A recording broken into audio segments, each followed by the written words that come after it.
Hey, Honors English 9. This is your distance learning lesson for March 31st. First, a few orders of business.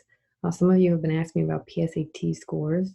I'll get back to you soon about what you need to qualify for AP Lang for next year. And we'll also just be talking more about what your options are for English classes for next year and what you'd like to take. So that's something that you should look for probably Thursday's assignment, that I'll just carve out a little time for you to think about which English class you'd like to take. Let me talk about your assignment from yesterday. It's really critical for you guys to follow directions to get full points. And on that score, I want to particularly shout out Charlie Fox Welton, Kayla, Emma, and Audrey for their particularly careful work. All four of you were so careful to answer every question with a complete sentence, even the ones that didn't have to be answered with a complete sentence. And it made my English teacher heart so happy. Also got some really solid work from Michaela, Eden, and Charlotte. So nice job, guys. I mentioned in my last video, which I hope you all watched, that I'd really like you to look out for red underlines, but also look out for blue underlines. Red means you misspelled something probably, and blue means you made some kind of grammatical mistake.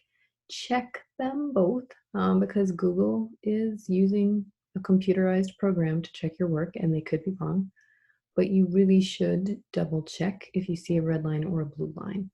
Going forward, I'm going to start adding a point to your assignments just to count whether you've gotten rid of all the blue and red underlines. Obviously, if Google is wrong and they're telling you that you misspelled your own last name, you can leave that red underline, right? But if they are correct and you're just being quick and sloppy, then I'm going to take off that point.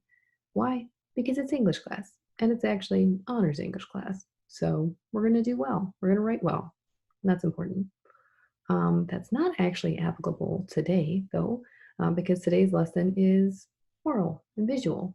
You're going to be filming yourselves performing a bit of a scene. This is the scene where Cordelia and Lear are reunited for the first time after he's exiled her from the kingdom. He's lost his mind. He barely recognizes her, and she's come in with France to try to rescue him, which she's temporarily successful in before they're captured.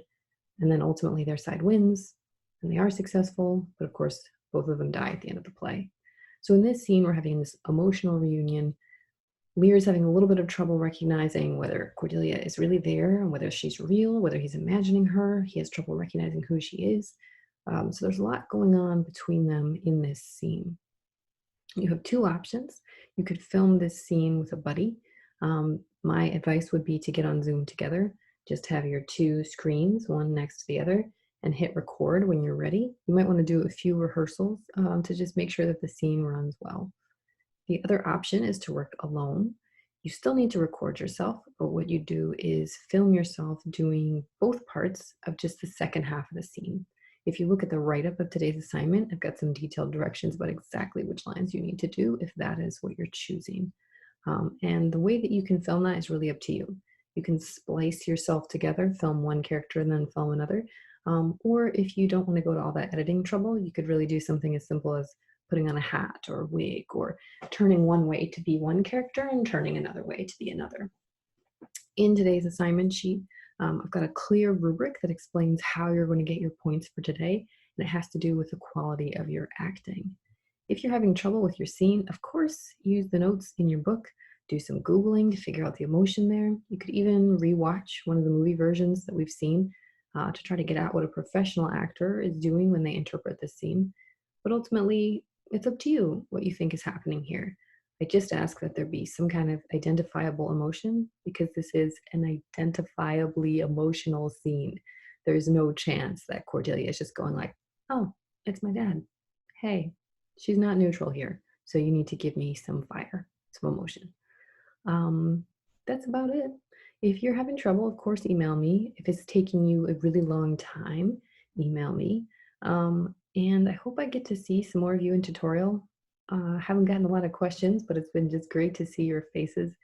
Today I saw Sam, Owen, and Will, so I'd love to see more of you for Tuesday's tutorial, which is at 3:30. All right, good luck with your work, and I hope I see you soon.